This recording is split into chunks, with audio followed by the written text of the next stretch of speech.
They said the old house on St. Mary Mead Lane was empty, but every night a light flickered in the attic window, and someone whispered through the shutters. The villagers of St. Mary Mead had grown accustomed to many peculiarities over the years. All when one lived in a place where Miss Jane Marple resided. Peculiarities had a way of revealing themselves as something far more sinister than mere eccentricity. But the Whitmore house had always been different. It sat at the very end of the lane like a forgotten tooth in an otherwise pleasant smile, its Tudor beams weathered to the color of old bones, its diamond-paned windows reflecting nothing but darkness even on the brightest summer days. For 3 months now, since old Mrs. Whitmore had been found at the bottom of her cellar stairs with her neck broken, the house had stood officially empty. The solicitors had locked it up tight while they sorted through the maze of her estate, and the village had settled into that comfortable rhythm of speculation that follows any unexplained death. Some whispered that Eleanor Whitmore had been drinking again, though she'd been sober for 20 years. Others suggested she'd simply grown careless in her advancing age, though at 72 she'd been as sure-footed as a mountain goat. But whispers had a way of changing when the sun went down. It was Mrs. Dolly Bantry who first noticed the light. She'd been walking her small terrier, Pip, past the house on her way back from evening choir practice when she glimpsed it. A pale, yellowish glow emanating from the attic window, flickering like a candle in a draught. The next night, young Timothy Fletcher saw it too, cycling home from his job at the village shop. By the third night, half the village had found excuses to walk past the Whitmore house after dark, and all of them returned with the same unsettling tale. The light appeared every evening at precisely 9 o'clock. It would flicker for perhaps 10 minutes, sometimes seeming to move from one side of the attic to the other, as if someone were carrying a lamp across the room. And then, just as mysteriously, it would vanish, leaving the house in darkness once more. But it was the whispers that truly unsettled the villagers.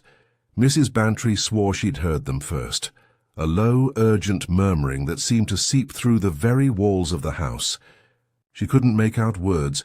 She insisted to anyone who would listen, but the tone was unmistakable, desperate, pleading, sometimes rising to what might have been a sob. Others began to hear them too. The postman, Mr. Craddock, claimed the whispers, followed him as he walked past the house in the early morning, though he admitted he'd taken to crossing the street to avoid them. Even the vicar, Reverend Leonard Clement, a man not given to fancy, mentioned to his wife that the house seemed to murmur to itself in the evenings. By November, children were forbidden to walk past the Whitmore house alone after dark. The adults told themselves this was simple prudence. The house was empty after all, and empty houses were magnets for vagrants or worse. But the truth was simpler and more disturbing. The house felt inhabited. Not merely occupied, but inhabited by something that should not be there. It was on a particularly fog-laden Tuesday evening that young Sarah Clement, the vicar's 17-year-old daughter, decided she'd had quite enough of adult superstition. Sarah was a practical girl, much given to reading scientific journals and expressing firm opinions about the backward nature of village life. She'd spent weeks listening to the increasingly dramatic tales about the Whitmore house, and her patience with what she termed medieval nonsense had worn thin. At 8:30, she slipped out of the vicarage and made her way deliberately toward St. Mary Mead Lane. The fog hung thick as wool around the street lamps, muffling sound and transforming familiar shapes into something dreamlike and strange. Sarah walked with determined steps, her torch beam cutting a small circle of clarity in the grey murk ahead of her. The Whitmore house materialized out of the fog like a ship appearing on a dark sea. Even in daylight it was an imposing structure. 3 stories of blackened timber and weathered brick, with elaborate Victorian ironwork adorning its deep porches and small balconies. In the fog it seemed to loom impossibly large, its chimneys disappearing into the grey above, as if the house extended infinitely upward. Sarah positioned herself across the lane from the front gate, checking her watch. 8:45. She would wait precisely 30 minutes, she decided, long enough to prove that the mysterious light was nothing more than reflection from a passing motor car, or perhaps the moon catching on an old mirror left in the attic. Then she would return home with evidence of the village's foolishness, and perhaps write a letter to the local paper about the dangers of mass hysteria. At 9 o'clock exactly, the light appeared. Sarah's scientific skepticism faltered as she watched the pale glow bloom behind the attic window. It was not the steady reflection of headlights or moonbeams. It flickered with the unmistakable rhythm of candlelight or a gas flame. As she stared, it seemed to move across the window, disappearing for a moment, before reappearing on the other side, as if someone were indeed carrying a lamp from one end of the attic to the other.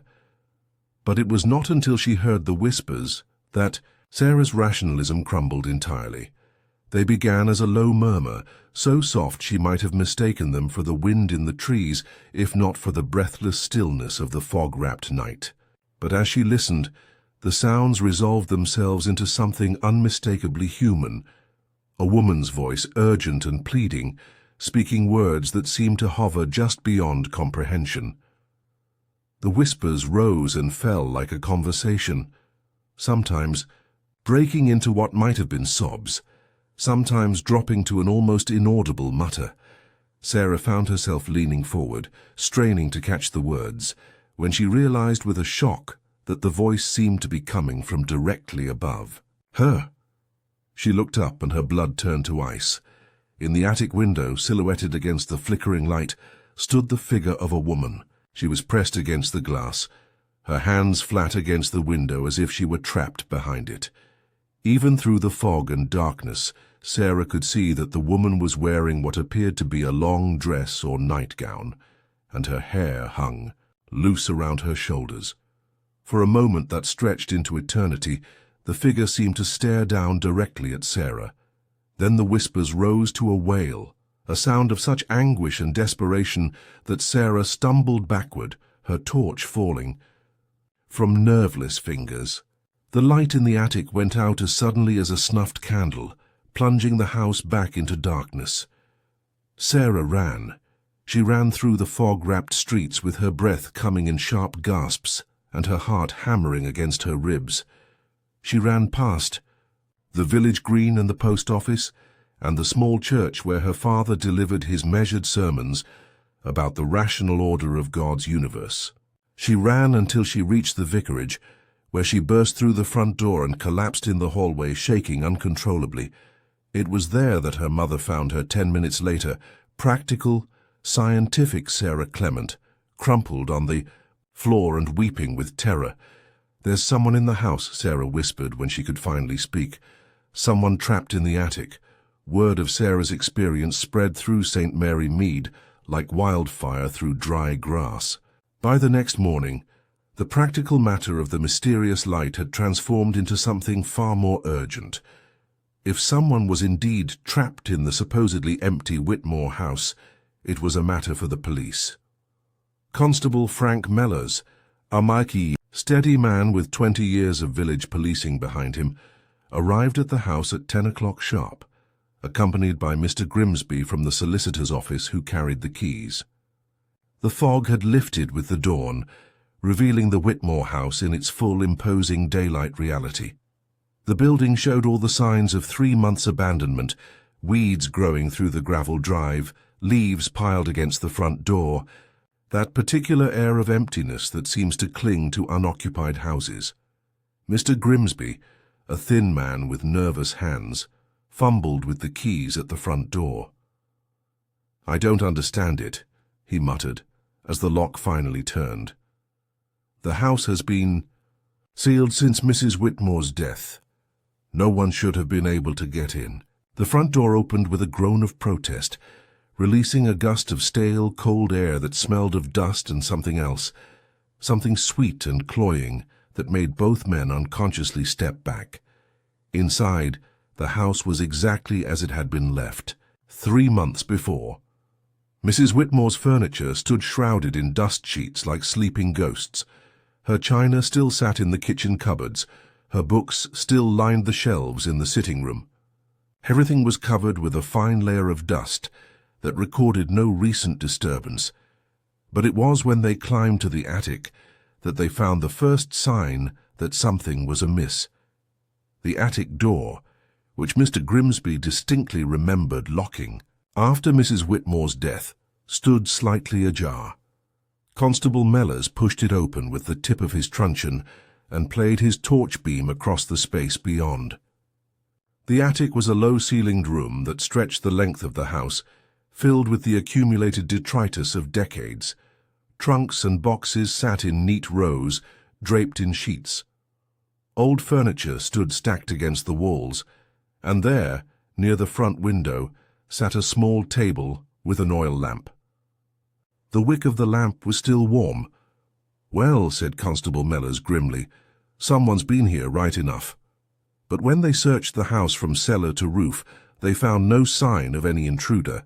Every window was securely latched from the inside. Every door showed no sign of forcing. The dust on the stairs showed only their own footprints, and yet the lamp had been lit recently and repeatedly by someone who had vanished as completely as if they had never existed at all. Miss Jane Marple heard about the mysterious happenings. At the Whitmore house, while she was deadheading her roses on a crisp Thursday morning in late November, the news came, as village news so often did, from Mrs. Dolly Bantry, who had arrived at Miss Marple's cottage gate in a state of considerable agitation, her cheeks pink from both the cold air and the excitement of having dramatic news to relate. "Jane, my dear, you simply must hear about what's been happening," Mrs. Bantry announced, settling herself without invitation into the garden chair Miss Marple kept beside her rose bed for just such occasions. The most extraordinary thing, quite beyond rational explanation. Miss Marple continued her careful work with the secateurs, her movements precise and economical. She was a woman of perhaps 70 years, though her exact age was a matter of some speculation in the village. Her appearance was unremarkable. Soft white hair pinned neatly beneath a gardening hat, a face that might have belonged to any village lady of a certain age, clothes chosen more for comfort and practicality than fashion. But her eyes were remarkable, very blue, very keen, and possessed of a quality of attention that made even the most casual observer feel as though she was seeing straight through to the heart of things. "Indeed," Miss Marple said mildly, snipping off a spent bloom with particular care. "And which house would this be, Dolly?" "Why, the Whitmore house, of course. Haven't you heard?" Mrs. Bantry leaned forward conspirationally. Lights in the attic, whispers in the night, and now young Sarah Clement swears she saw a woman at the window, a woman in the supposedly empty house. Miss Marple set down her secateurs and turned her full attention to her visitor. "How very interesting. And the police have investigated, I assume?" "Oh yes, Constable Mellors was there yesterday morning. Found evidence that someone had been lighting an oil lamp in the attic, but no sign of how they got in or where they went." Mrs. Bantry's voice dropped to an almost theatrical whisper. "Jane, they say the house is haunted. They say it's Eleanor, Whitmore herself, unable to rest after the circumstances of her death." Miss Marple picked up her secateurs again, but her movements had become thoughtful, almost absent-minded. "And what were the circumstances of Mrs. Whitmore's death precisely? I'm afraid I was visiting my nephew Raymond in London when it occurred." Mrs. Bantry settled back in her chair with the satisfied air of someone with a long story to tell. "Found at the bottom of her cellar stairs on a Tuesday morning in August. Broken neck. Death would have been instantaneous, the doctor said. Poor Eleanor. They think she must have been going down to check on something and simply lost her footing in the dark." "Simply lost her footing," Miss Marple repeated thoughtfully. "How very unfortunate. And unexpected, perhaps." "Well, yes, that's just it. Eleanor was always so careful, so sure-footed. never went anywhere without her torch, never took chances on those steep cellar stairs. But there she was, found by Mrs. Mead, who came to deliver eggs that morning. The poor woman had been lying there all night. Miss Marple nodded slowly. And the lamp oil in the attic, could this have belonged to Mrs. Whitmore? Perhaps she was in the habit of spending time there in the evenings. Oh, goodness, no. Eleanor hadn't been up to that attic in years. Her arthritis, you know. Besides, the oil in that lamp was fresh, Jane. Fresh and recently burned. Mrs. Bantry leaned forward again. The question everyone's asking is, who has been in that house and how did they get in? Miss Marple was quiet for a long moment, her blue eyes fixed on something in the middle distance. When she spoke, her voice was soft and thoughtful. Tell me, Dolly, what do you know about Mrs. Whitmore's family? Did she have children, relatives who might have had reason to visit the house? She had a daughter, Helen, I believe her name was, but they hadn't spoken in years, some sort of falling out when Helen was young. The girl left St. Mary Mead 20 years ago and never came back, not even for her mother's funeral. Mrs. Bantry shook her head sadly. Such a pity when families quarrel. Eleanor never spoke of it, but you could see it grieved her terribly. And Helen would be how old now? Oh, middle-aged, I should think. She'd be in her 40s, perhaps. Time does fly. So, Mrs. Bantry glanced at her watch and stood up with a small start. Good heavens, I must dash. I promised the vicar's wife I'd help with the church flowers this morning. But Jane, do think about what I've told you. Such a mystery, and everyone in the village is quite beside themselves with curiosity and fright. After Mrs. Bantry had bustled away, Miss Marple remained in her garden for some time, her secateurs idle in her hands. She found herself thinking not about mysterious lights or ghostly whispers, but about mothers and daughters, about quarrels that festered for 20 years, and about the kinds of secrets that might drive someone to hide in an empty house, lighting lamps in the darkness and whispering to themselves through the long, lonely nights. That evening, as dusk was settling over St. Mary Mead like a soft grey blanket, Miss Marple found herself walking slowly past the Whitmore house. She had told herself she was simply taking her usual constitutional, but even she had to admit there was something deliberate about the route that took her down St. Mary Mead Lane, just as the street lamps were beginning to flicker on. The house stood dark and silent, its windows blank as closed eyes. Miss Marple paused at the gate and looked up at the building, taking in its solid Victorian construction, the way it sat back from the road behind its overgrown garden, the heavy curtains that hung in all the windows. It was the sort of house that held secrets well, she thought. Too many rooms, too many corners, too many places where the past could hide and fester. At precisely 9 o'clock, the light appeared in the attic window. Miss Marple watched with great interest as the pale glow flickered behind the glass. There was indeed something about its movement that suggested a person carrying a lamp, moving about the room with purpose. But what struck her most was not the mysterious nature of the light, but its timing. 9 o'clock precisely. The same. Time, according to Mrs. Bantry, that it had appeared every night for weeks. There was something almost ritualistic about such precision, Miss Marple thought, as if whoever was lighting that lamp was keeping an appointment of some kind. She was still watching when the whispers began. The sound drifted down through the still evening air, unmistakably human, unmistakably distressed. Miss Marple had heard many voices in her long life, voices speaking in joy and anger, in love and desperation, and she recognized the particular cadence of grief in these whispers. Someone was mourning, she realized. Someone was up in that attic, lighting a lamp at the same time every night and crying for something or someone they had lost. The whispers rose and fell like a tide, sometimes breaking into what might have been words, sometimes dissolving into something that was pure anguish. Miss Marple listened with the sort of focused attention she might have given to a difficult piece of music, trying to catch some meaning in the sounds. And then, quite suddenly, she did. "I'm sorry," came the whispered words, clear as crystal in the still air.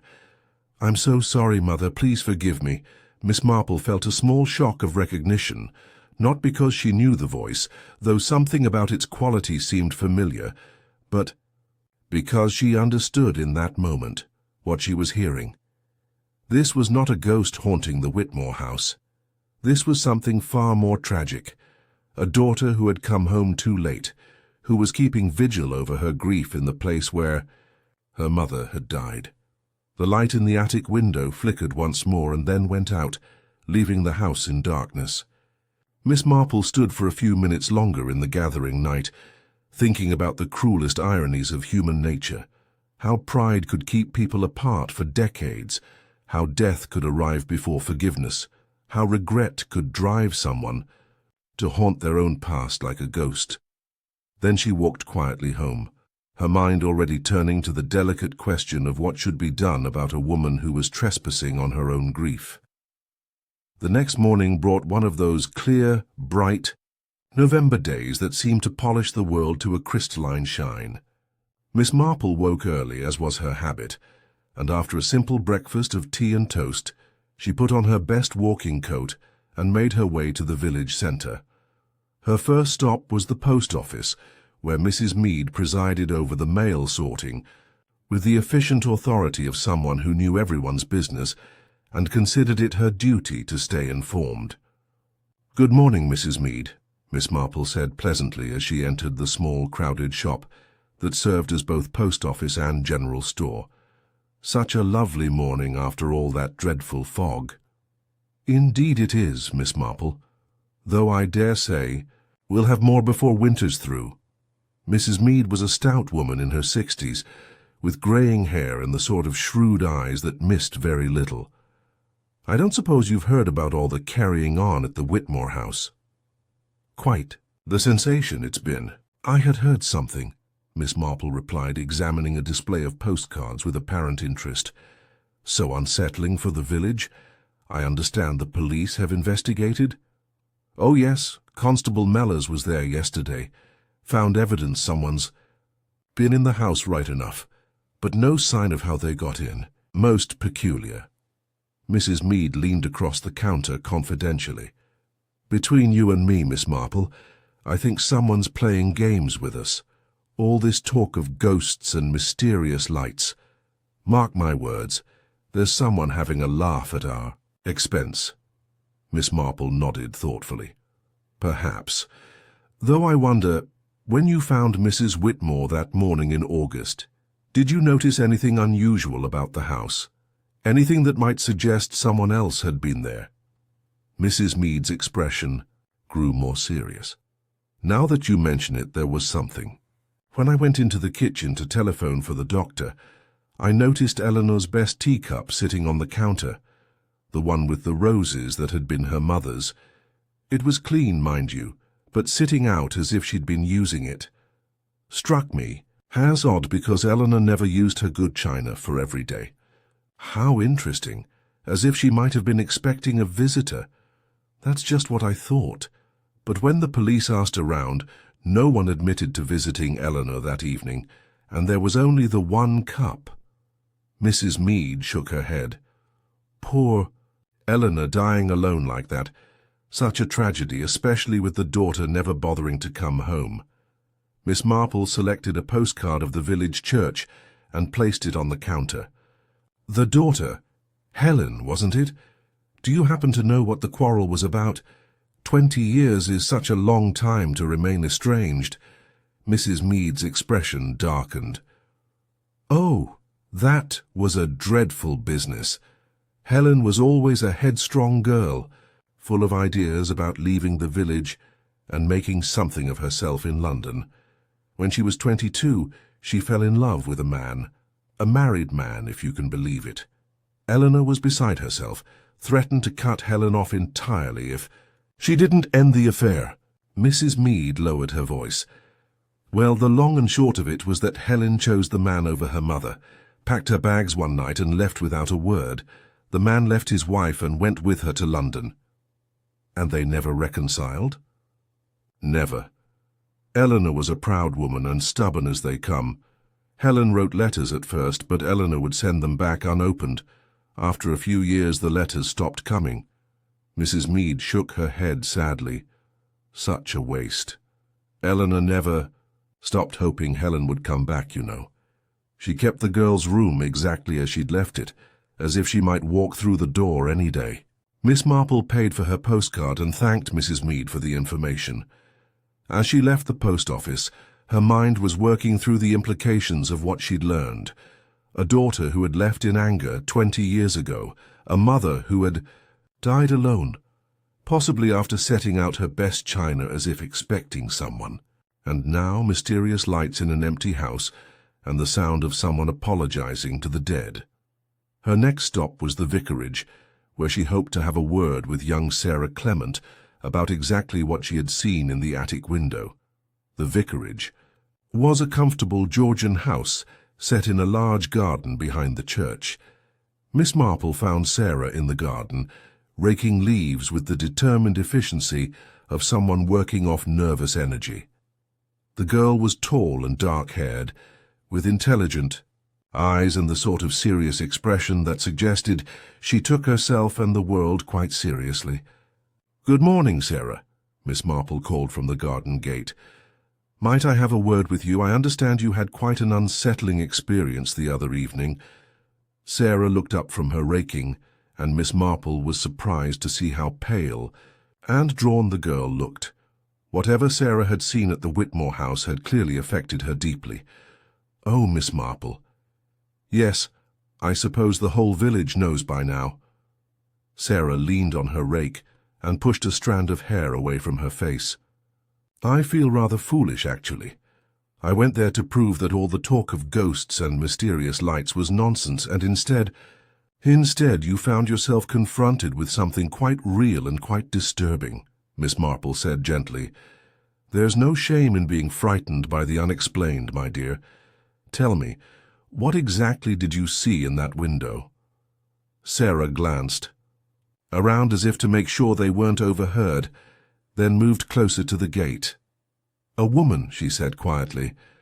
"I saw a woman standing at the attic window, looking down at me.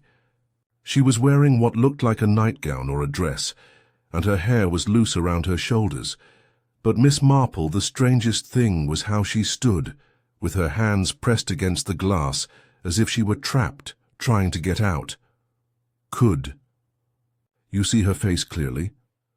"Not clearly, no. The light was behind her, and the distance—" Sarah shook her head. "But I had the impression she was middle-aged, not elderly, and there was something about her posture, something desperate and sad." Miss Marple nodded thoughtfully. "And the whispers you heard, could you make out any words?" Sarah hesitated.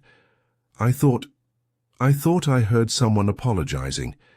It might have been 'I'm sorry,' repeated over and over. But it might have been the wind or my imagination, or it might have been exactly what you thought you heard." Miss Marple smiled kindly at the girl. "Thank you for telling me, Sarah. You've been very brave and very observant." As Miss Marple walked slowly back through the village, her mind was beginning to form a picture of what might be happening at the Whitmore house. A daughter who had quarreled with her mother 20 years ago. A mother who had died alone, but had perhaps been expecting someone that final evening, and now someone keeping nightly vigil in the empty house, whispering apologies to the darkness. But if Helen Whitmore had indeed returned to St. Mary Mead, why was she hiding? Why not simply claim her inheritance and mourn her mother openly? What was she afraid of, or what was she hiding from? Miss Marple spent the afternoon in her garden, but her mind was not on her roses. Instead, she found herself thinking about pride and regret, about the terrible weight of words left unspoken and forgiveness that comes too late. By evening she had formed a plan. At 8:30, just as the early winter darkness was settling over the village, Miss Marple put on her warmest coat and made her way once again to St. Mary Mead Lane. But instead of positioning herself across from the Whitmore house as she had done the night before, She walked quietly up the overgrown front path and knocked gently on the front door. For a long moment, there was no response. The house stood silent and dark around her, giving no sign of occupation. Then, from somewhere deep within the building, came the sound of footsteps, slow, hesitant, as if someone were debating whether to answer. Miss Marple waited patiently. She had learned, over her many years, that patience was often the most effective tool for drawing truth into the light. Finally, the footsteps approached the door. There was a long pause, then the sound of locks being turned. The door opened just a crack, revealing nothing but darkness within. "Please don't run away," Miss Marple said gently to the darkness. "I think you've been alone with your grief long." "Enough, don't you, Helen?" There was a sharp intake of breath from behind the door. For a moment, Miss Marple thought the woman might indeed bolt, might disappear back into the depths of the house like a frightened animal. But then the door opened wider, revealing a figure that was heartbreakingly familiar despite the 20 years that had passed. Helen Whitmore had been beautiful once, Miss Marple could see, and traces of that beauty remained in her fine bone structure and dark eyes. But grief and guilt had carved deep lines around her mouth and eyes, and her dark hair, now streaked with grey, hung limp and unkempt around her shoulders. She was wearing a simple black dress that looked as if she'd been sleeping in it, and her feet were bare despite the cold. "How did you know?" Helen whispered. "Oh, my dear," Miss Marple said softly. "It wasn't so very difficult to work out once one thought about it properly. The timing of the lights, the whispers of apology, the way you've been hiding as if you were trespassing in your own mother's house. May I come in? I think we should talk." Helen stood aside wordlessly, and Miss Marple stepped into the cold, musty hallway of the Whitmore house. Helen closed the door behind her and led the way into the sitting room, where the furniture sat shrouded in dust sheets like sleeping ghosts. The room was cold and smelled of disuse, but Helen made no move to turn on the lights or offer any sort of comfort. Instead, she sank into one of the sheet-covered chairs and looked up at Miss Marple, with eyes that held 20 years of accumulated pain. "I came back too late," Helen said simply. "I came back the night she died, but she was already gone." Miss Marple settled herself into the chair across from Helen, her movements careful and non-threatening. "Tell me what happened, my dear, from the beginning." Helen was quiet for so long that Miss Marple began to wonder if she would speak at all. When the words finally came, they were barely above a whisper. "I'd been trying to work up the courage to contact her for months. The man I'd left with, James, he died in a car accident last spring. 20 years we'd been together, and suddenly I was alone. And I realized that Mother was the only family I had left in the world." Helen's voice broke slightly. "I wrote her a letter, but I couldn't bring myself to send it. I must have written a dozen letters, each one trying to find the right words to say I was sorry, that I wanted to come home. And finally you decided to come in person instead. I thought if I could just see her, if I could explain." Helen pressed her hands to her face. "I arrived that Tuesday evening in August. I'd taken the train from London and walked from the station, working up my courage with every step. When I got to the house, I could see lights on in the kitchen, and I hoped, that perhaps she might be glad to see me after all these years." Miss Marple waited patiently as Helen gathered herself to continue. "I knocked on the door, and when she opened it and saw me standing there, her face—" Helen's voice broke completely. "She looked at me as if I were a ghost. We just stood there staring at each other, and I could see 20 years of hurt and anger in her eyes. But then, after a moment, she stepped back and asked me to come in." "She invited you in?" "Yes. She put the kettle on and got out her best china, her mother's cups, the ones she'd always said were too good for everyday use. Her hands were shaking as she poured the tea, and neither of us seemed to know what to say. 20 years of silence, and neither of us knew how to break it." Helen stood up abruptly and walked to the window, though there was nothing to see in the darkness beyond. We talked for about an hour. Small talk mostly. The weather, how London had changed, that sort of thing. Both of us dancing around what we really needed to say. I could tell she was nervous, almost frightened. She kept looking at me as if she couldn't quite believe I was real. Did you tell her about James, about why you'd come back? I tried to. I told her he'd died, and I could see something change in her face. Pity, perhaps, or understanding. She reached across the table and touched my hand just for a moment. It was the first time she'd touched me in 20 years. Helen's voice grew thick with tears. I hoped that perhaps we could finally forgive each other. Miss Marple leaned forward slightly. What happened then? She asked me to stay the night. Said she'd kept my room just as I'd left it, and that we could talk more in the morning when we'd both had time to think. I was so grateful, so hopeful. Helen turned. Back from the window, her face streaked with tears, but I was also exhausted from the journey and the emotion of it all. I said I thought I'd go up to my room and rest, and we could continue talking in the morning. The last thing I said to her was, "Good night, Mother. I love you." And what did she say? Helen's face crumpled. She didn't say anything. She just nodded and started clearing away the tea things. I went upstairs, and I could hear her moving around in the kitchen below. I lay down on my old bed and fell asleep almost immediately. Miss Marple waited, sensing that the worst of the story was yet to come. I woke up in the middle of the night to the sound of something crashing, a terrible, final sort of sound. I got up and called out to her, but there was no answer. I went downstairs and found— Helen pressed her hand to her mouth. "You found your mother at the bottom of the cellar stairs." "Yes." She was lying there so still, and I knew immediately that she was dead. There was a torch on the floor beside her, and I could see that the cellar door was open. She must have been going down to check on something and fallen in the darkness. Helen sank back into her chair, her shoulders shaking. The worst part was her face, Miss Marple. Even in death she looked peaceful, almost relieved. Miss Marple frowned slightly. Relieved? That seems an odd word to use.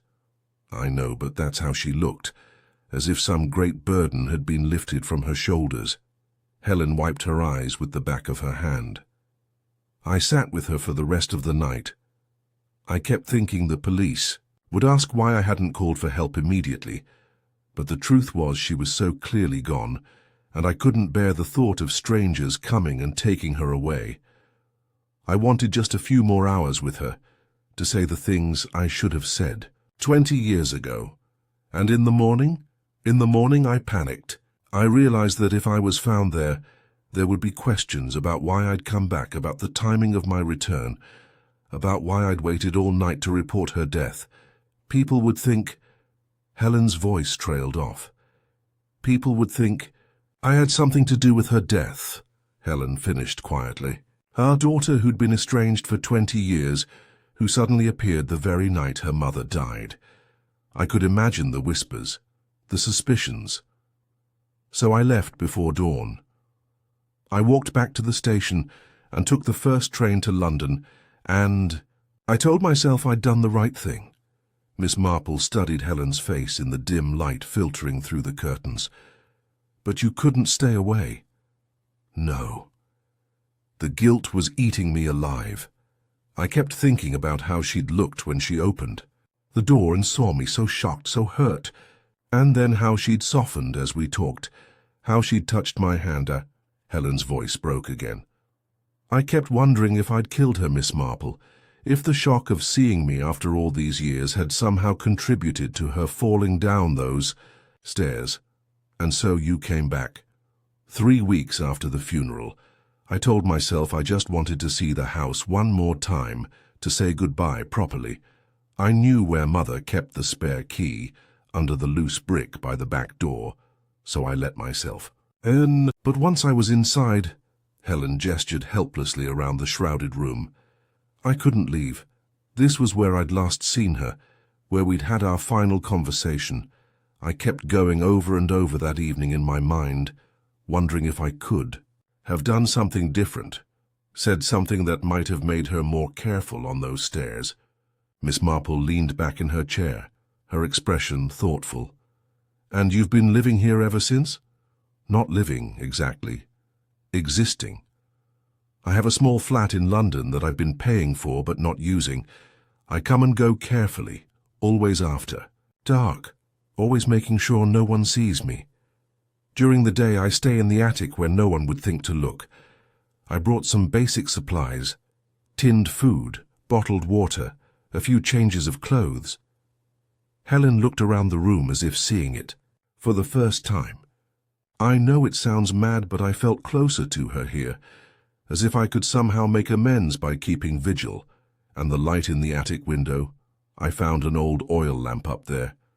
Every evening at 9 o'clock, the time Mother and I finished our tea that last night, I light it and sit by the window. I talk to her, tell her all the things I should have said 20 years ago. I apologize over and over for leaving her, for staying away so long, for not being here when she needed me.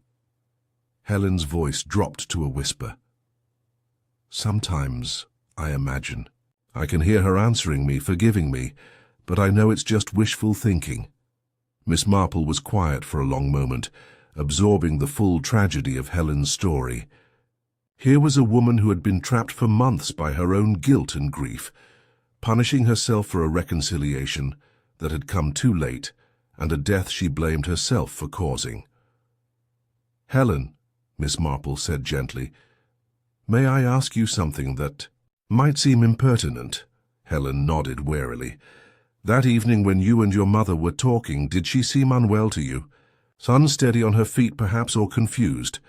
Helen frowned, as if trying to recall details she'd pushed away. "Now that you mention it, yes. She did seem a bit fragile. More fragile than I'd expected. She moved slowly, and her hands shook when she poured the tea. I thought it was nerves, seeing me again after so long, but there might have been more to it. And she was going down to the cellar in the middle of the night. Did she say anything that might explain why?" "No, but—" Helen paused, her brow furrowed in concentration.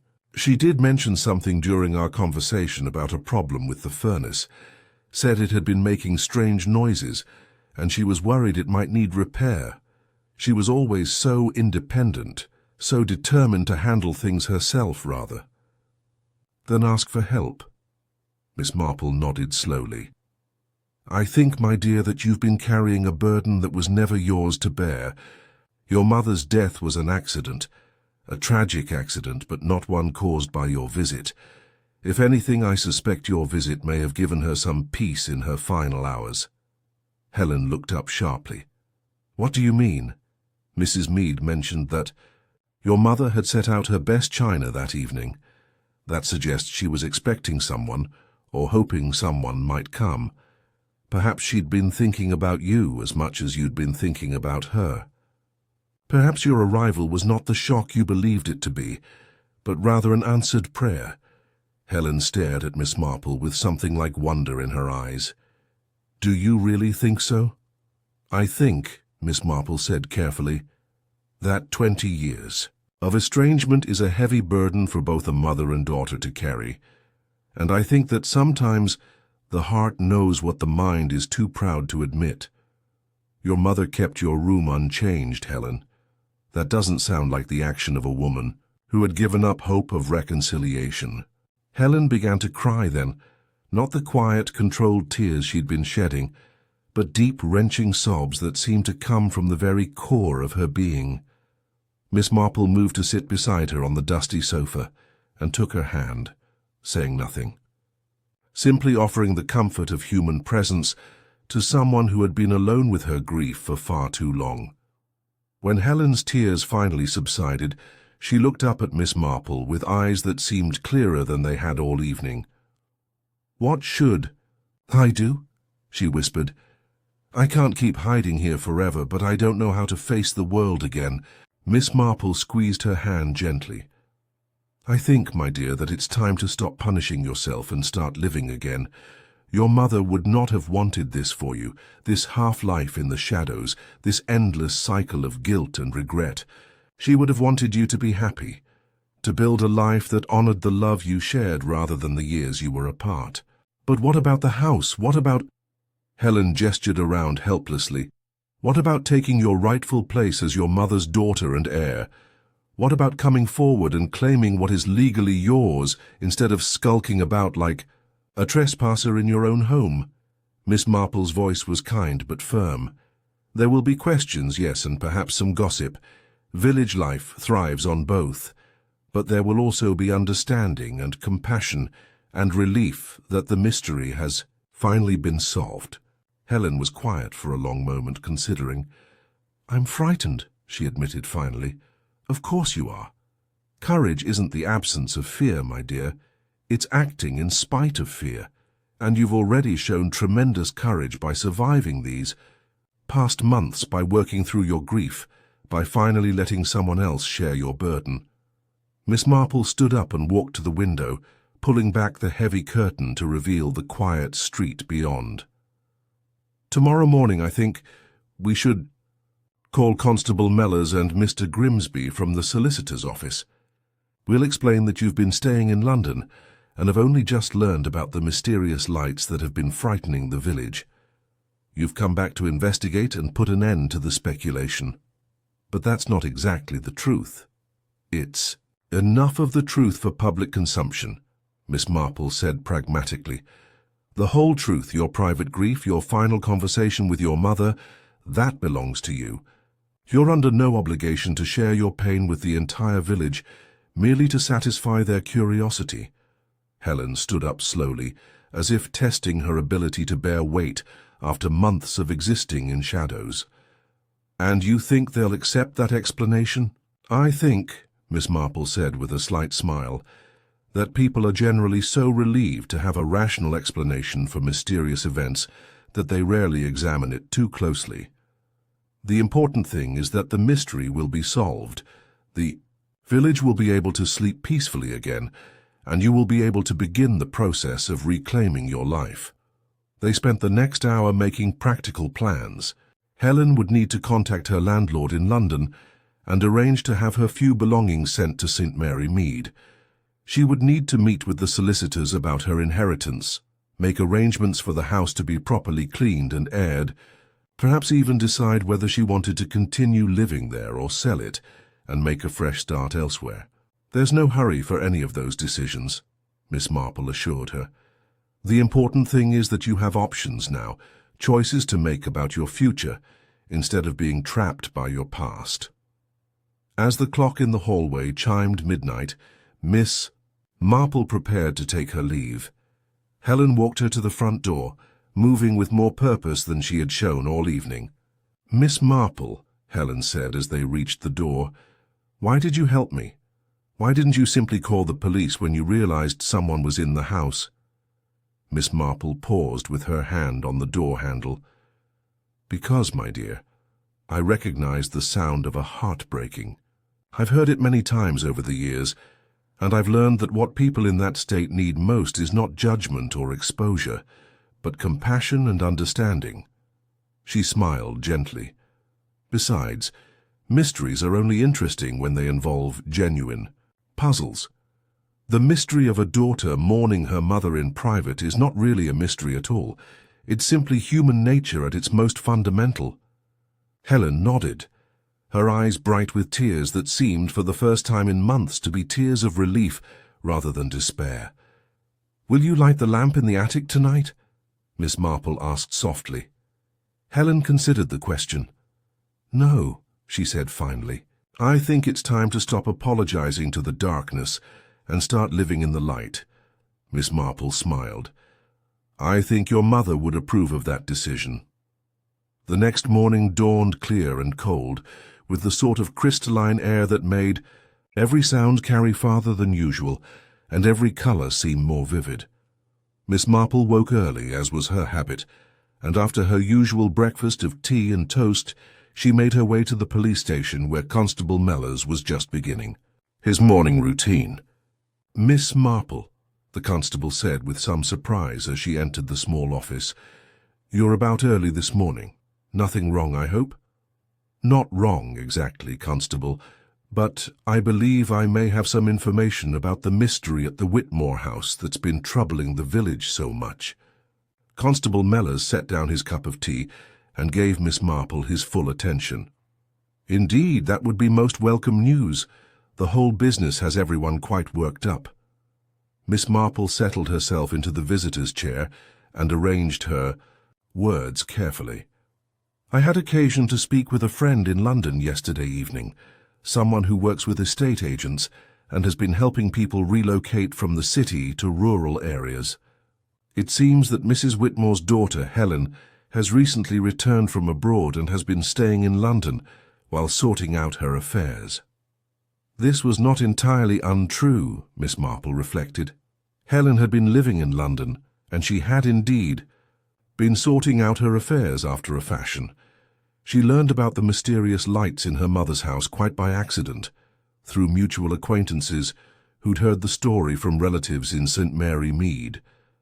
Naturally, she was concerned that someone might be trespassing in the property, so she came down yesterday evening to investigate.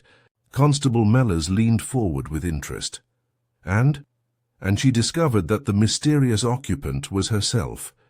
She'd been using the house occasionally as a quiet retreat while dealing with her grief over her mother's death. She had no idea that her presence had been noticed, or that she'd been frightening the villagers. Miss Marple smiled slightly. Poor woman was mortified when she realized the trouble she'd caused. Well, I'll be... Constable Mellors sat back in his chair. So there's no ghost, no trespasser, just the daughter using her own house? Exactly. She's asked me to convey her apologies to the village for the unintended alarm. She'll be meeting with Mr. Grimsby this morning to sort out the legal matters regarding her inheritance, and then I believe she plans to settle permanently in St. Mary Mead. Constable Mellors nodded slowly. That would certainly explain everything. The timing, the way she got in and out without being seen, the fact that nothing was disturbed in the house. So mystery solved then. Mystery solved, Miss Marple agreed.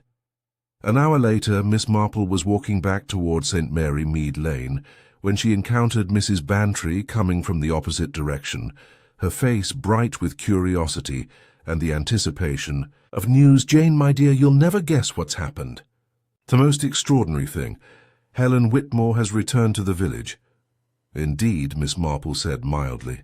She's at Grimsby's office right now, sorting out the inheritance, and it turns out she's been the one causing all the mysterious lights. Hand sounds, can you imagine? Using her own house and not realizing she was terrifying the entire village. Mrs. Bantry shook her head in amazement. Though I must say she looks dreadful, quite worn down with grief, poor thing. 20 years away, and then to come back to find her mother gone. Grief takes people in different ways, Miss Marple observed gently. I'm sure she'll recover her spirits in time, particularly now that she's home again. Oh, yes, I'm certain she will. The village will rally round her, you can be sure of that. Despite all the years away, she's Eleanor's daughter, and that counts for something in St. Mary Mead. Mrs. Bantry paused thoughtfully. Though I do wonder why she stayed away from the funeral. Surely, even if they were estranged, she would have wanted to pay her respects. Miss Marple considered this carefully. Perhaps she was abroad when the news reached her. Communications can be quite delayed, particularly if one is traveling. By the time she learned of her mother's death, the funeral may have already taken place. Mrs. Bantry nodded, accepting this explanation readily. That would explain it, certainly. How tragic to learn of your mother's death after the fact, when it's too late even to say goodbye. If only she knew, Miss Marple thought, how close to the truth that statement really was. Over the following weeks, Helen Whitmore's integration back into village life proceeded with the sort of gradual acceptance that characterized small communities. There were whispers, naturally. 20 years of absence, followed by such a dramatic return, provided ample material for speculation. But the whispers were generally kind ones, tinged with sympathy for a woman who had lost her mother and returned to find herself alone in the world. Helen herself handled the transition with quiet dignity. She had the house thoroughly cleaned and aired, replacing the dust sheets with fresh linens and filling the rooms with flowers from the overgrown garden. She attended church services, shopped at the village store, and gradually began to participate in the social life of St. Mary Mead. She was reserved, certainly, and there was a sadness about her that seemed unlikely to entirely fade, but she carried herself with the composure of someone who had made peace with her circumstances. Miss Marple watched this transformation with quiet satisfaction, noting how Helen seemed to gain strength from each small interaction with her neighbours, each step toward reclaiming her place in the community. There were still shadows in the younger woman's eyes, and Miss Marple suspected there always would be. Some griefs left permanent marks, but Helen was learning to live with those shadows rather than being consumed by them, and that was progress of the most meaningful kind. It was on a mild December afternoon, nearly a month after Helen's official return to the village, that Miss Marple encountered her by chance in the churchyard. Helen was kneeling beside a well-tended grave, placing fresh chrysanthemums in the stone vase that marked her mother's resting place. "Good afternoon, Helen," Miss Marple said gently, not wanting to startle the younger woman. Helen looked up and smiled. A real smile, Miss Marple noted with pleasure, not the careful social expressions she'd been wearing in public since her return. "Miss Marple, how lovely to see you." Helen stood up, brushing dirt from her hands. "I was just visiting Mother. I come here every few days now. It's peaceful, and I find it helps me think." "And what do you think about, if you don't mind my asking?" Helen considered the question seriously. "Many things. The past certainly, but also the future. What I want to do with the house, whether I'll stay in St. Mary Mead permanently or perhaps travel a bit first. Whether I might be able to do some good in the world with the time I have left." She paused, looking down at the grave. "I think about forgiveness too. Learning to forgive myself, I mean. You were right when you said that Mother wouldn't have wanted me to spend my life punishing myself for the years we were apart." Miss Marple nodded approvingly. "And have you made any decisions about your future?" "Some. I've decided to keep the house, at least for now. It needs work. 20 years of minimal maintenance have taken their toll, but I find I enjoy the challenge of restoring it. There's something symbolic about bringing a neglected house back to life." Helen's smile became slightly mischievous. "And I've volunteered to help with the church flowers. Apparently my 20 years in London have given me a reputation for sophistication that the ladies of the parish find quite intriguing." Miss Marple laughed softly. "I'm sure they do. And I'm sure Eleanor would be pleased to know that her garden is being tended again, and that her daughter is becoming part of the community she loved so much." They stood in comfortable silence for a moment, both looking down at the simple headstone that marked Eleanor Whitmore's grave. The inscription was brief: "Eleanor Mary Whitmore, beloved mother, at peace." Below the dates of her birth and death was a single line: "Love endures beyond all seasons." "I chose those words," Helen said softly. "They seemed right somehow. Love does endure, doesn't it? Even when we think we've lost it, even when pride or stubbornness or fear keeps us from expressing it. It endures, waiting for us to be wise enough or brave enough to acknowledge it again." Miss Marple felt a warmth in her chest, the particular satisfaction that came from seeing someone emerge from darkness into light, from witnessing the slow healing of a wounded heart. "Yes," she said simply, "it does indeed." As they walked together toward the churchyard gate, Helen turned to Miss Marple with an expression of gentle curiosity. "May I ask you something, Miss Marple?" "Of course, my dear. That night when you came to the house, how did you know? How did you know it was me, in the attic? And how did you know that what I needed was not to be exposed or arrested, but simply to be heard?" Miss Marple paused at the gate, her hand resting on the iron latch. "I suppose," she said thoughtfully, "it was because I recognized the sound of regret. I've lived long enough to know that the most dangerous criminals are rarely the ones who haunt empty houses and whisper apologies to the darkness. Those people are usually just lost, and looking for their way home."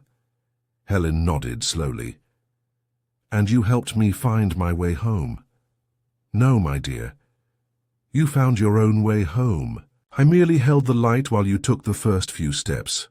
They parted at the gate, Helen continuing toward the house where she was slowly building a new life, Miss Marple turning toward her own cottage, where a fire waited in the grate and a half-finished piece of knitting lay across the arm of her favorite chair. As she walked, she reflected on the strange and sometimes wonderful ways that life's mysteries resolved themselves, not always with the dramatic revelations beloved of detective novels, but sometimes simply with the quiet triumph of human compassion over human pride. That evening, as dusk settled over St. Mary Mead, Miss Marple found herself glancing toward St. Mary Mead Lane as she drew her curtains closed for the night. The Whitmore house stood quiet and peaceful in the gathering darkness, its windows glowing with warm, welcoming light. No mysterious lamp flickered in the attic window, no whispered apologies drifted through the still air. Instead, there was simply the comfortable domesticity of a house that was once again a home, inhabited by someone who had learned, perhaps just in time, that the heaviest burdens are often the ones we place on ourselves, and that the most important forgiveness is sometimes the forgiveness we grant to our own wounded hearts. The mystery of the widow in the attic was solved, but more importantly, a daughter had come home and a community had been reminded that behind every ghost story, every unexplained phenomenon, every source of fear or wonder, there are usually just people. Complicated, flawed, grieving, hopeful people, trying their best to make sense of a world that doesn't always make sense itself. Miss Marple smiled as she settled into her chair with her knitting, thinking that perhaps the best mysteries were the ones that ended not with punishment or dramatic revelation, but with understanding, forgiveness, and the quiet restoration of peace to troubled hearts. Outside, the village settled into its evening rhythms, and the Whitmore house stood no longer empty, no longer haunted, but simply alive again with the presence of someone who had finally learned that home was not a place you could lose forever, but rather a place you could always choose to find again if you had the courage to look. In her cottage at the end of the lane, Helen Whitmore sat by her mother's old piano, her fingers picking out a melody she remembered from childhood. For the first time in 20 years, the house was filled not with whispers of regret, but with music, tentative and rusty perhaps, but growing stronger with each passing note, like a heart learning to beat again after a long and dreamless sleep. But even as peace settled over the village like snow, Miss Marple found herself troubled by small details that didn't quite fit the neat resolution everyone had accepted. It was her nature to notice such things, the way shadows fell at odd angles, the way stories had gaps that polite society chose to ignore. And there were gaps in Helen's story, small inconsistencies that nagged at Miss Marple's orderly mind like loose threads in an otherwise perfect tapestry. It was 3 weeks after Helen's official return to village life that the first troubling detail emerged. Miss Marple had been visiting Mrs. Mead at the post office, ostensibly to mail a letter to her nephew Raymond, but actually to satisfy a growing curiosity about the timeline of Eleanor Whitmore's death. Such a relief to have that mystery solved, Mrs. Mead was saying as she weighed Miss Marple's letter, with the precision of someone who took postal regulations very seriously. Though I must say I do wonder about the timing of it all. In what way? Miss Marple asked casually, counting out the exact change for her stamp. Mrs. Meade leaned across the counter, her voice dropping to the confidential tone she reserved for particularly interesting gossip. "Well, it's just that I could have sworn I saw someone matching Helen's description in the village the day before Eleanor died, walking past here in the late afternoon, carrying a small suitcase." Miss Marple felt a small chill of unease. "Are you quite certain?" "Not certain, no. It was raining, and I only caught a glimpse through the window, but there was something about the way the woman walked, something familiar. At the time, I thought perhaps I was mistaken. After all, why would Helen Whitmore be in St. Mary Mead and not visit her mother?" Mrs. Meade shook her head. "I mentioned it to Constable Mellors at the time, but he said it was probably just someone passing through." Miss Marple pocketed her change and walked slowly home, her mind working through the implications of what Mrs. Meade had told her. If Helen had indeed been in the village the day before her mother's death, it meant her story about arriving that Tuesday evening was false.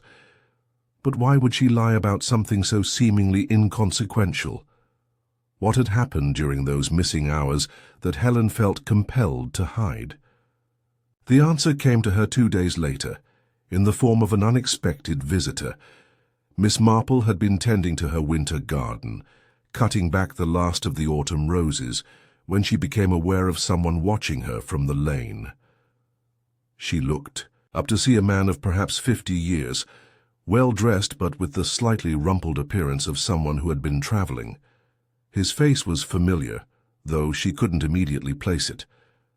"Excuse me," the man called out, approaching her, garden gate with some hesitation. "I'm looking for Miss Jane Marple. I was told she might be able to help me with a rather delicate matter."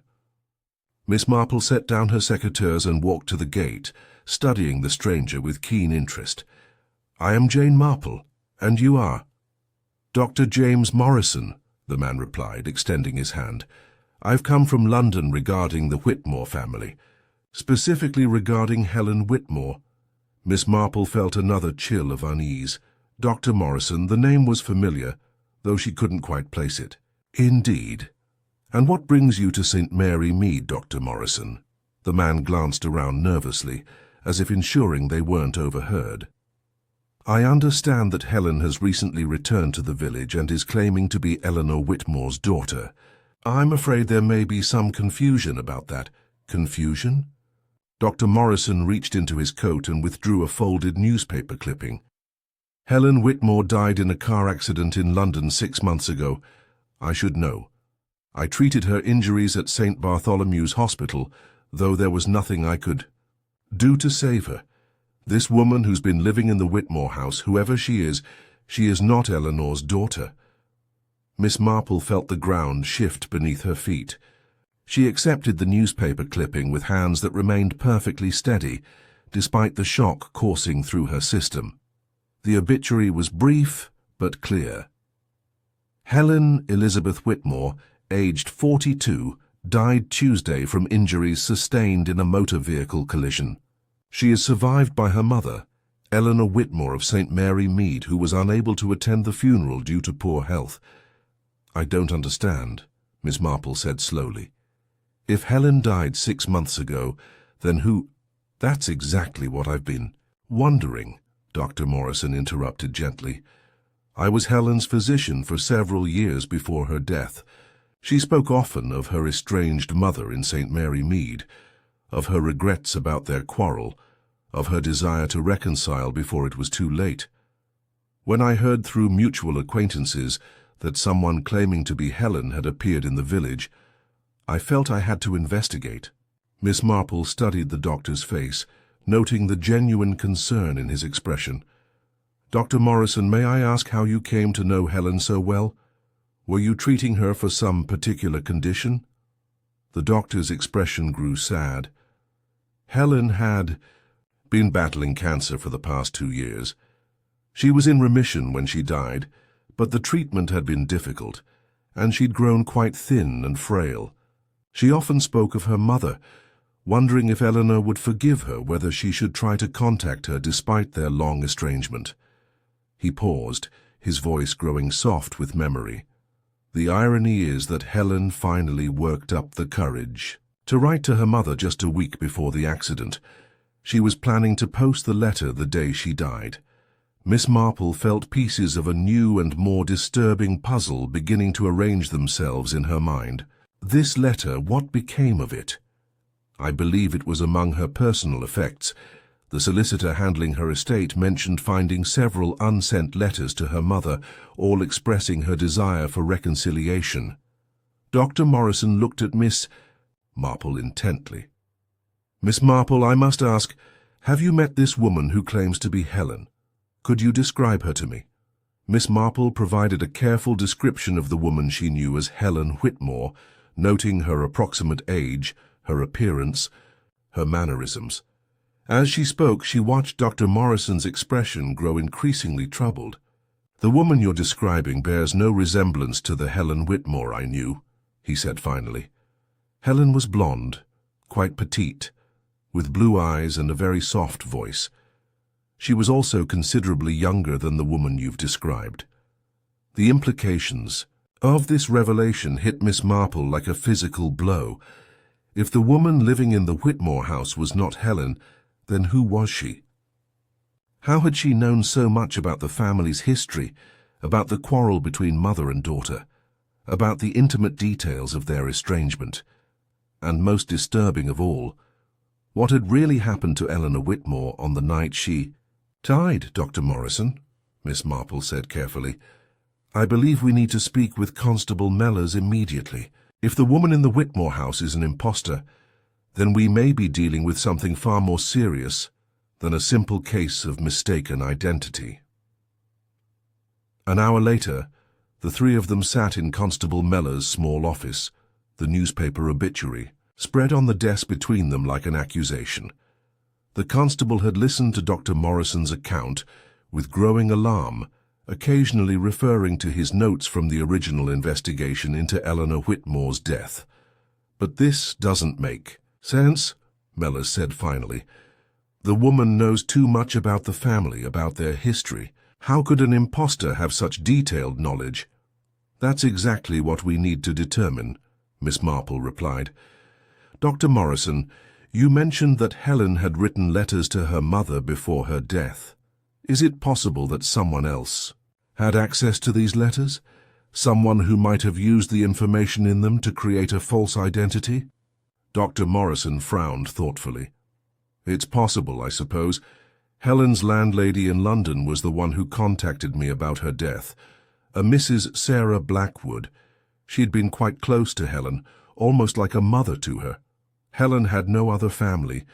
You see, apart from her estranged mother, Mrs. Blackwood handled most of the arrangements after Helen's death. Miss Marple and Constable Mellors exchanged significant glances.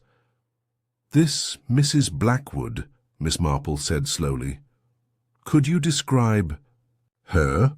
Middle-aged woman, dark hair streaked with grey, quite tall and dignified. She'd been letting rooms to young women for years, she told me. Seemed very fond of Helen, spoke of her almost as if she were her own daughter. Dr. Morrison paused. Actually, now that I think about it, she was quite emotional about Helen's death. Kept saying it was so unfair that Helen would never have the chance to make peace with her mother. The description sent a chill through Miss Marple. It matched perfectly the woman she had known as Helen Whitmore. Constable Mellors, she said quietly, I believe we need to pay a visit to the Whitmore house immediately. And I think we should be prepared for the possibility that we're dealing with something far more complex than we initially realized. The afternoon had turned grey and threatening by the time the small group approached the Whitmore house. Heavy clouds hung low over the village, and a sharp wind rattled the bare branches of the trees lining St. Mary Mead Lane. The house itself looked different somehow, less welcoming than it had in recent weeks, as if it sensed the approaching confrontation. Constable Mellors knocked on the front door with the measured authority of an officer conducting official business. For a long moment, There was no response. Then they heard footsteps approaching slowly, as if the occupant were reluctant to answer. The door opened to reveal the woman they had all known as Helen Whitmore. But seen in the harsh light of their new knowledge, she looked different, older, more worn, and there was something in her eyes that spoke not of grief but of desperation. "Constable Mellors," she said with forced calm. "How unexpected. Is something wrong?" "I'm afraid there might be, ma'am," Mellors replied formally. "This is Dr. Morrison from London. He has some questions about your identity that we need to clear up." The woman's composure slipped for just a moment, and Miss Marple caught a flash of something like panic in her eyes before the careful mask slipped back into place. "I'm afraid I don't understand," she said, but her voice lacked conviction. "Doctor." Morrison stepped forward, his expression sad but determined. "Mrs. Blackwood," he said gently, "I think it's time to stop pretending. Helen is dead, and we both know it. The question is, why are you here, and what really happened to Eleanor Whitmore?" The name hit her like a physical blow. Sarah Blackwood, for that was indeed who she was, seemed to age 10 years in an instant. Her shoulders sagged, her carefully maintained composure crumbled, and she stepped back from the door as if retreating from an advancing army. "You don't understand," she whispered. "I didn't mean for any of this to happen. It just evolved." Constable Mellors cleared his throat officially. "Mrs. Blackwood, I think you'd better tell us the whole story from the beginning." They followed her into the sitting room where Miss Marple had first confronted her weeks earlier. But now the room felt different, less like a home and more like a stage set, a carefully constructed facade hiding darker truths beneath. Sarah Blackwood sank into one of the armchairs and buried her face in her hands. When she looked up, her eyes were bright with tears, but also with something that might have been relief. "Helen was like a daughter to me," she began, her voice barely above a whisper. "I'd been taking in lodgers for 20 years, but Helen was special. She'd lost her father when she was young, had that terrible falling out with her mother, and when she came to London, she was so lost, so alone. I suppose I filled the void that her mother's absence had left." She paused, struggling to find the words to continue. "When Helen got sick, I was the one who took her to hospital appointments, who held her hand during the treatments, who sat with her through the bad nights. And during those long months, she talked constantly about her mother, how she regretted their quarrel, how she wished she could make amends, how she dreamed of going home to St. Mary Mead." Dr. Morrison nodded sadly.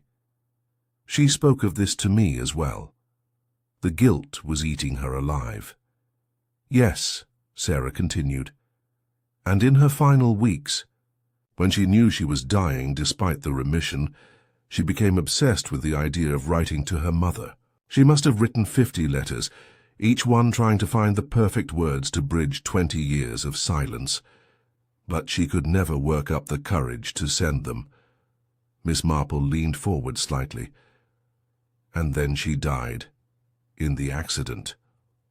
Yes, such a cruel irony. She'd finally decided to post one of the letters the very day she was killed. I found it in her handbag, along with all the others she'd written. Letter after letter, each one begging for forgiveness, expressing her love for her mother, explaining why she'd stayed away so long. Sarah's voice grew stronger as she continued, as if the telling of the story was somehow liberating. "I couldn't bear the thought of Eleanor Whitmore never knowing how much her daughter had loved her, how desperately Helen had wanted to come home. So I did something perhaps foolish, but well-intentioned. I wrote to Eleanor myself, explaining about Helen's death, enclosing one of Helen's letters so she would know that her daughter had never stopped loving her." "And Eleanor replied?" Miss Marple asked gently. "Oh yes, such a heartbreaking letter. She was devastated, of course, but also grateful to know that Helen had wanted to reconcile. We began corresponding regularly, Eleanor told me about her life in St. Mary Mead, about how she'd kept Helen's room exactly as she'd left it, about how she'd hoped every day for 20 years that her daughter would come home. Sarah wiped her eyes with a handkerchief, her hands shaking slightly. Eleanor was so lonely, you see. She had no one left in the world, and I had lost the closest thing to a daughter I'd ever had. In our letters, we found a sort of comfort in each other. She began asking me to visit, saying she wanted to meet the woman who had been so kind to Helen in her final years. And did you visit her? Constable Mellors asked. Sarah nodded miserably. Just once, about a month before she died. We spent a wonderful afternoon together, looking through photographs of Helen as a child, talking about the woman she'd grown up to be. Eleanor showed me Helen's room, still kept exactly as she'd left it 20 years earlier. We cried together, grieved together. For a few hours we were two women who had loved the same person, sharing our memories and our sorrow. She paused, her expression growing more troubled. But as I was leaving, Eleanor begged me to come back. She said I was the only connection she had left to Helen, that talking with me made her feel closer to her daughter. She made me promise to return soon, and I couldn't refuse her. She looked so frail, so alone. Miss Marple was beginning to see the shape of the tragedy that had unfolded. You corresponded after your visit? Yes, regularly. Eleanor's letters became increasingly dependent, almost desperate. She began addressing me as if I were Helen. Not intentionally, I don't think, but as if the line between Helen's friend and Helen herself had begun to blur in her mind. She'd write things like, "I'm so glad you're in my life again, and it's as if Helen has come home to me through you." Sarah stood up abruptly and walked to the window, staring out at the grey afternoon. I began to worry about her mental state. Her letters became more confused, sometimes rambling. She mentioned having trouble sleeping, seeing things that weren't there, hearing voices. I realized she was becoming quite ill, possibly developing some form of dementia. "And so you decided to visit her again," Miss Marple said softly. "Yes, I was concerned about her living alone in her condition.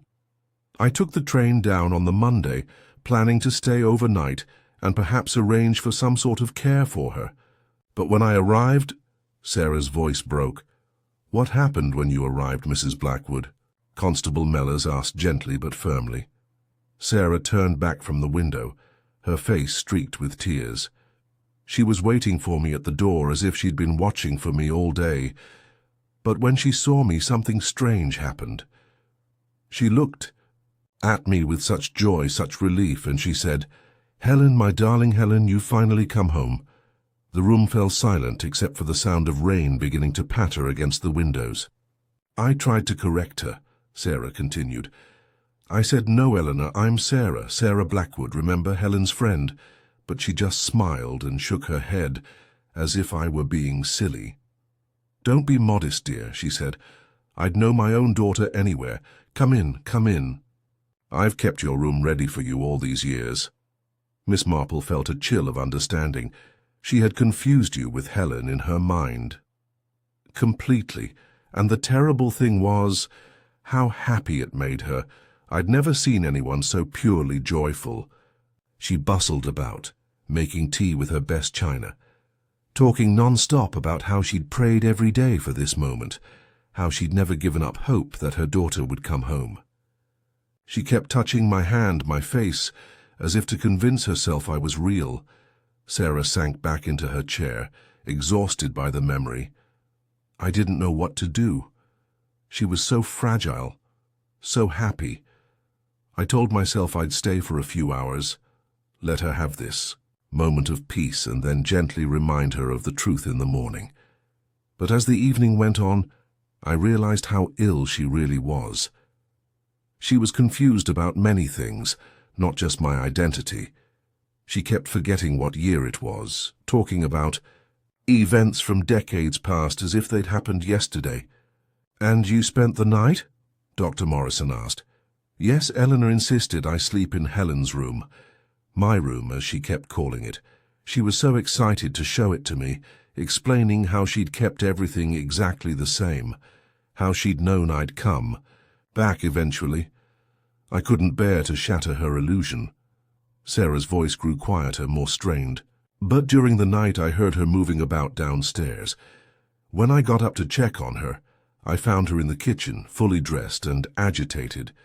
She said she'd been hearing strange noises from the cellar, that she was worried there might be intruders. I tried to calm her, but she was becoming increasingly upset, talking about protecting the house, about not letting anyone hurt her now that her daughter was home. Miss Marple leaned forward intently. "What happened then?" I offered. "To check the cellar for her, but she insisted on going herself. Said it was her house, her responsibility. She took a torch and started down the cellar stairs, but she was unsteady on her feet, confused and disoriented." Sarah's voice became a whisper. "I should have stopped her. I should have insisted on going first. And she fell. She missed a step halfway down. I heard her cry out, heard the terrible sound of her falling.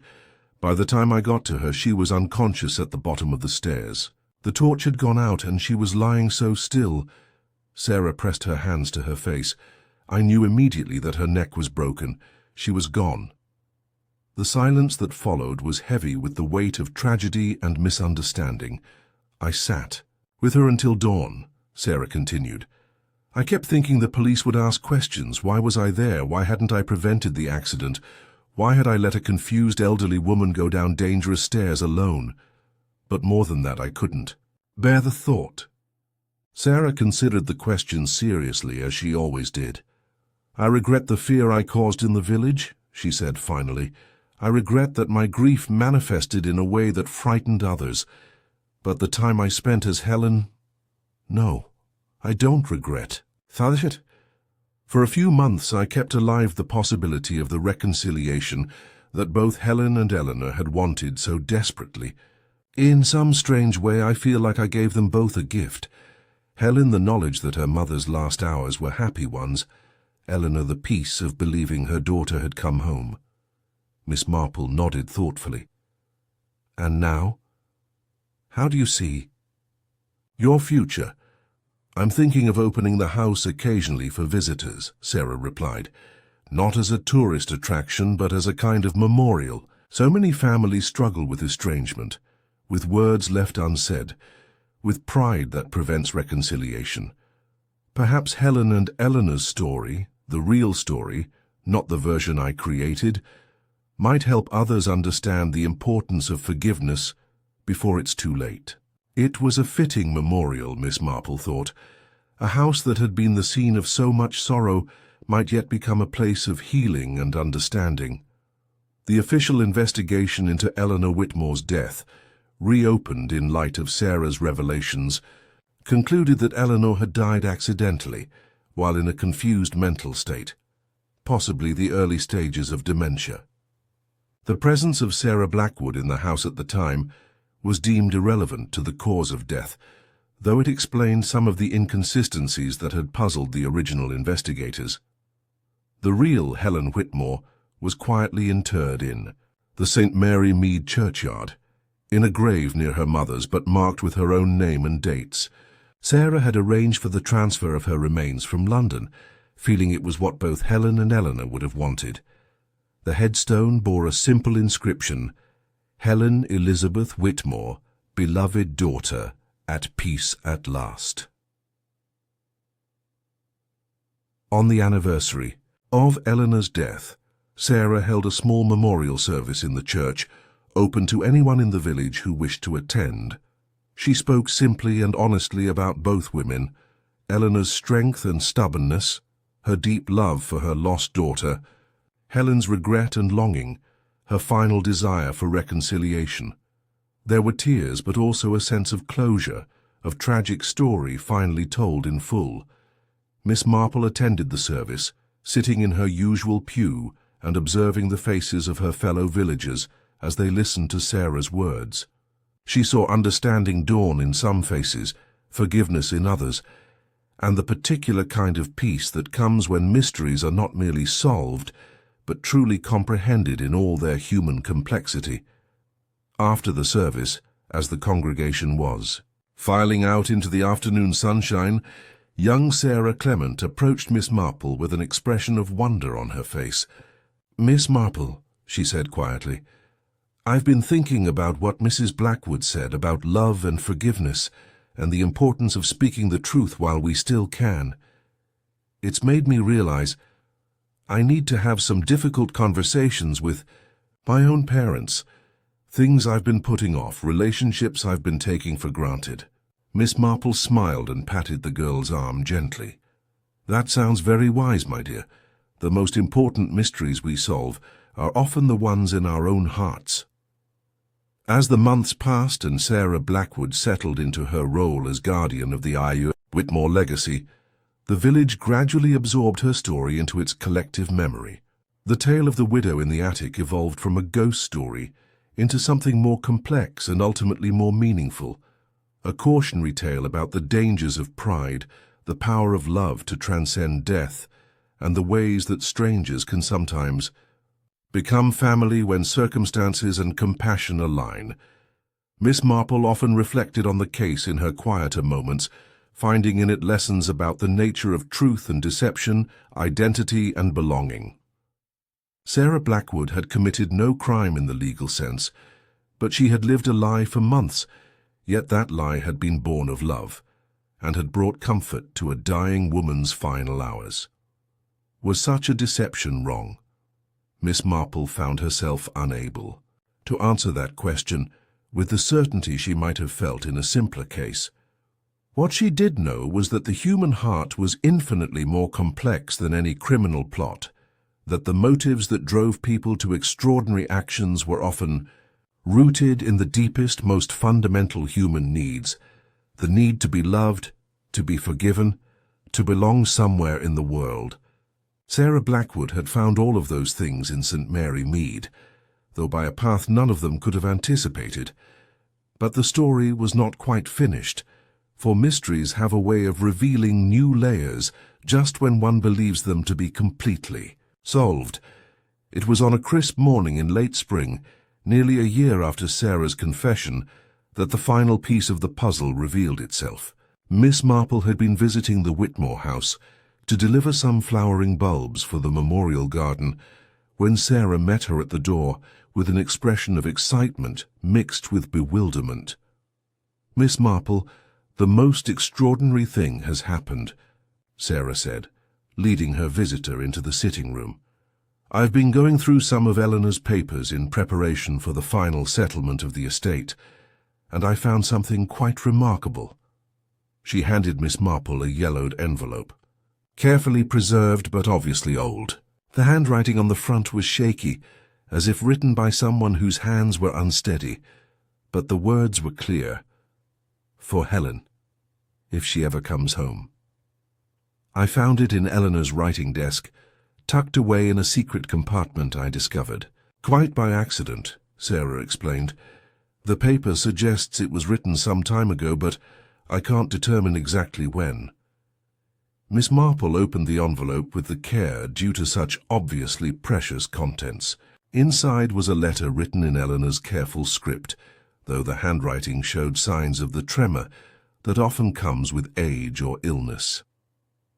"My dearest Helen," the letter began, "if you are reading this, then you have finally come home, and I am likely no longer here to welcome you myself.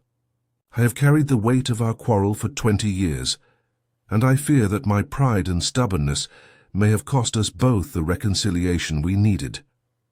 Miss Marple continued reading silently, her expression growing more thoughtful with each line. "I want you to know that not a day has passed that I have not thought of you, not a night that I have not prayed for your safety and happiness. I know I said harsh things when you left, things born of fear rather than wisdom. I was afraid of losing you to a life I didn't understand, afraid that the choices you were making would bring you pain.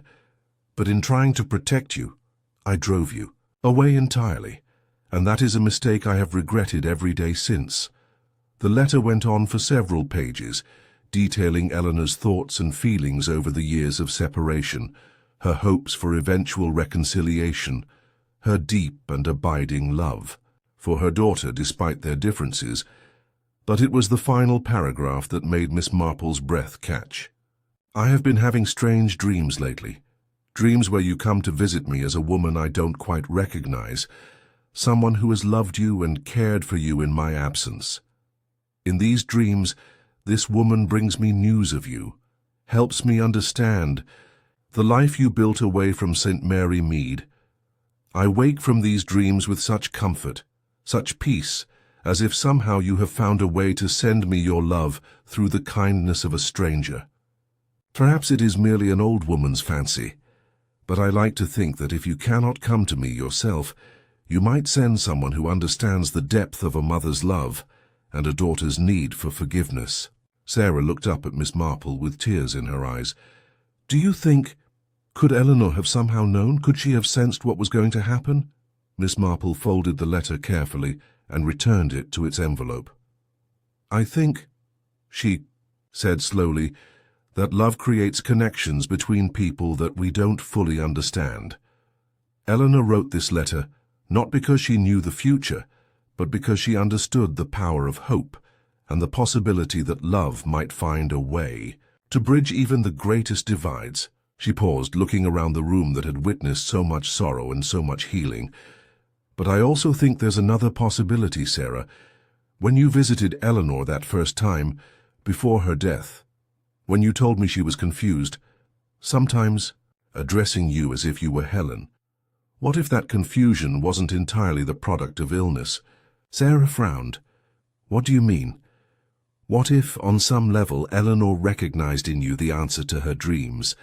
Not Helen herself, but someone who could bring her news of Helen, someone who understood a mother's love and could help her feel connected to her daughter again."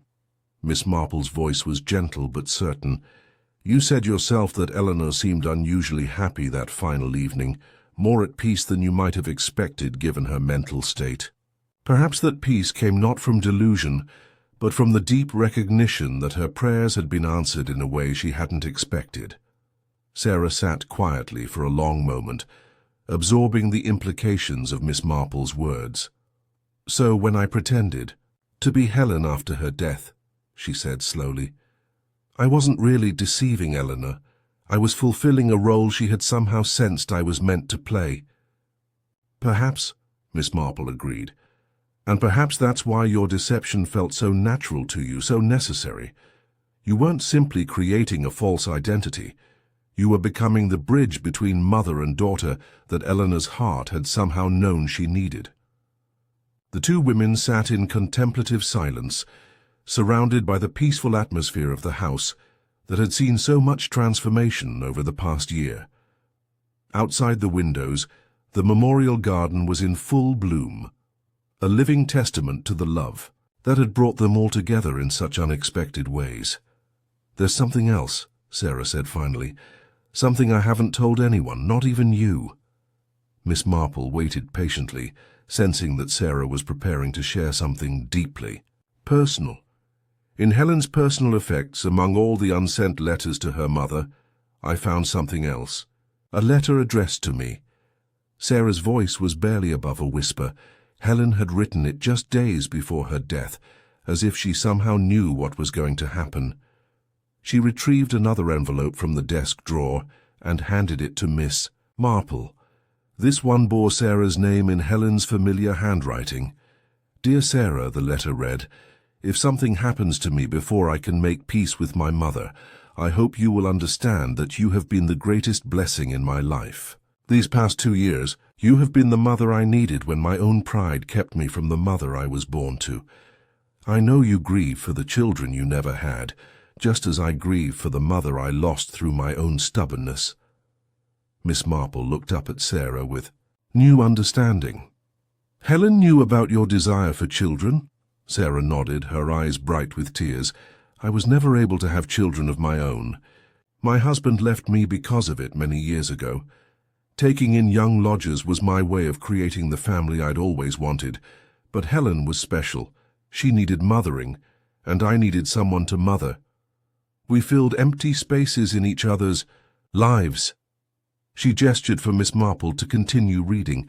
"If I die before I can go home to St. Mary Mead," the letter continued, "I want you to know that I release you from any obligation to me or to my memory. You have given me more love and care than I had any right to expect, and you deserve to build a life that makes you happy. But if you should ever find yourself in St. Mary Mead, if you should ever meet my mother, I hope you will tell her that I forgave her long ago, and that my greatest regret is not finding the courage to come home while there was still time. The wee." Letter concluded with a request that both moved and surprised Miss Marple. "If anything should happen to me, and if you should ever have the opportunity, please visit my mother and tell her about our life together in London. Help her understand that I was happy, that I was loved, that her daughter found a way to build a family even though it was not the family she had hoped I would have. You have been my family, Sarah, in all the ways that matter, and I think my mother would love you for that if she had the chance to know you." Miss Marple set down the letter and looked at Sarah with deep compassion. "So when you went to St. Mary Mead after Helen's death, you weren't just following your own impulse to comfort Eleanor. You were fulfilling Helen's final request." "Yes," Sarah whispered. "And when Eleanor mistook me for Helen that last evening, when she welcomed me home with such joy, I couldn't destroy that happiness. It felt like Helen was somehow there with us, giving us both the reconciliation we needed." Miss Marple understood now why Sarah's impersonation of Helen had felt so authentic, so emotionally truthful, even while being factually false. She had not been acting out a fantasy, but rather fulfilling the deepest wishes of two women she loved, bringing comfort to Eleanor and completing Helen's journey home. "Sarah," Miss Marple said gently, "I believe you've been far too hard on yourself about the deception you practiced. You were not a fraud or an impostor. You were a daughter fulfilling her mother's final request, and a mother's friend bringing comfort in the darkest hour. The fact that circumstances conspired to make that comfort take such an unusual form doesn't diminish its genuine nature." Over the following days, Miss Marple found herself thinking often about the complex web of relationships and circumstances that had brought Sarah Blackwood to St. Mary Mead. It seemed to her that there were mysteries in life that went beyond the merely criminal or supernatural. Mysteries of connection and purpose that suggested a deeper order to the universe than mere coincidence could explain. Sarah had come to the village seeking to honor the memory of her surrogate daughter and to bring comfort to a grieving mother. In doing so, she had found herself living out a role that seemed somehow predestined, as if all the circumstances of her life had been preparing her for those final months in the Whitmore house. The childless woman had found a daughter, the motherless daughter had found her way home, and the elderly mother had experienced, in her final hours, the peace of believing her prayers had been answered. It was, Miss Marple reflected, the sort of mystery that could not be solved through logic or deduction, but only through an understanding of the human heart and its infinite capacity for both suffering and healing. The spring turned to summer, and Sarah's position as caretaker of the Whitmore house became an accepted part of village life. She had proven herself to be an excellent steward of Eleanor's memory, and an interesting addition to the community in her own right. Her background as a London landlady had given her a practical wisdom about human nature that served her well in village society, and her genuine affection for both Helen and Eleanor had endeared her to those who had known them. Miss Marple often stopped by the house for tea, finding in Sarah's company a kindred spirit who understood that the most important truths were often the ones that lay hidden beneath the surface of ordinary life. Their conversations ranged widely, from gardening and village gossip to deeper questions about the nature of family, identity, and belonging. "Do you think I'll ever stop feeling like I'm living someone else's life?" Sarah asked one afternoon, as they sat in the memorial garden, watching the roses Eleanor had planted decades earlier bloom in the summer sunshine. Miss Marple considered the question carefully. "I think," she said finally, "that you've been living your own life all along. The life you built with Helen in London, the comfort you brought to Eleanor, the peace you found here in St. Mary Mead, all of that has been authentically yours, regardless of the names you've used or the roles you've played." She paused to sip her tea, organizing her thoughts. Identity is not just about the name on one's birth certificate or the facts in one's official biography, she continued. It's about the relationships we build, the love we give and receive, the ways we touch other people's lives. In that sense, you have been both Sarah Blackwood and Helen Whitmore, not through deception, but through the fullness of your own generous heart. Sarah smiled, and Miss Marple noted how much more peaceful she looked than she had during those first difficult weeks after her confession. The haunted quality had faded, replaced by a quiet contentment that spoke of a woman who had found her place in the world. "I've been thinking about opening the house to visitors more regularly," Sarah said. "Not just for memorial occasions, but as a kind of retreat for people who are struggling with family estrangement or grief. There's something about this place, about the story it tells, that seems to help people understand the importance of forgiveness and reconciliation." It was a fitting legacy, Miss Marple thought.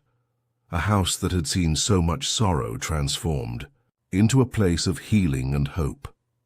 As the summer progressed, Sarah's plan began to take shape.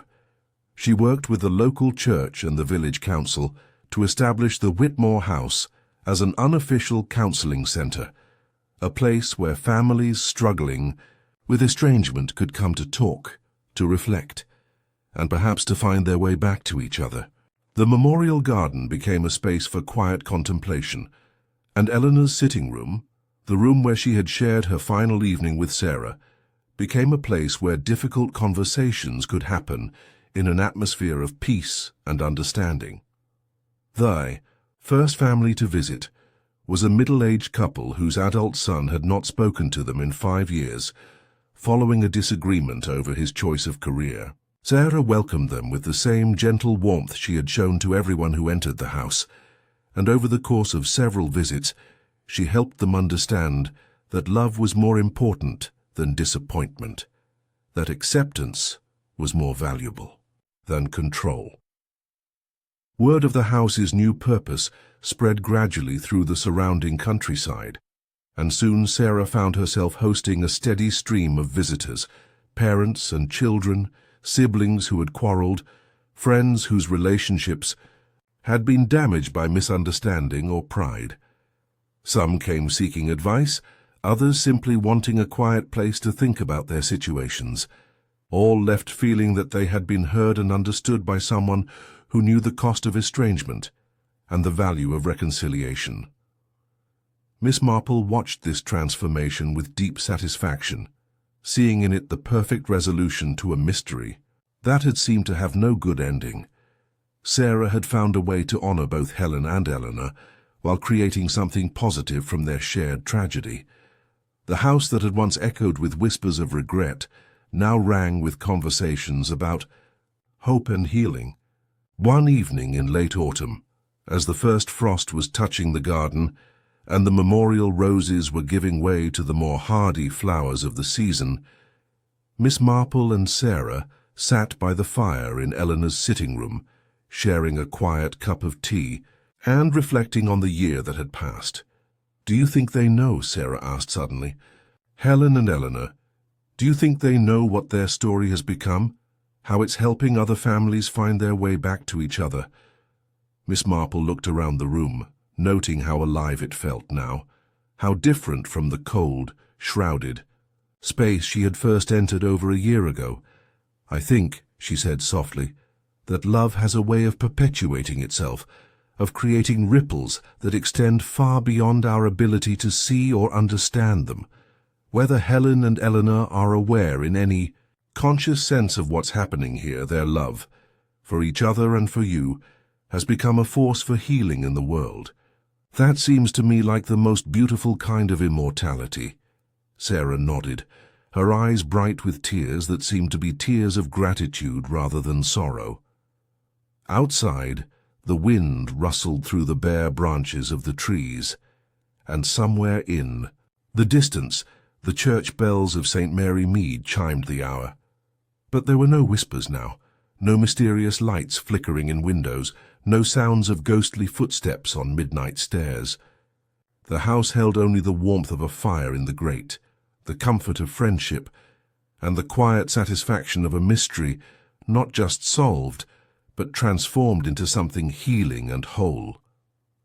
The widow in the attic had finally found her rest, not in the grave, but in the living testament of a house that had become a sanctuary for all those seeking to bridge the distances that pride and misunderstanding can create between human hearts. And in that sanctuary, the love that Eleanor and Helen had never quite managed to express to each other in life continued to bloom, season after season, in the lives of all those who found their way to the little house at the end of St. Mary, Mead Lane.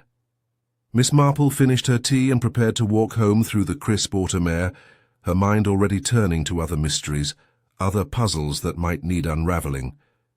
But she carried with her the warm knowledge that some mysteries, when properly understood, cease to be mysteries at all, and become instead the foundation stones of hope, the building blocks of a more compassionate world.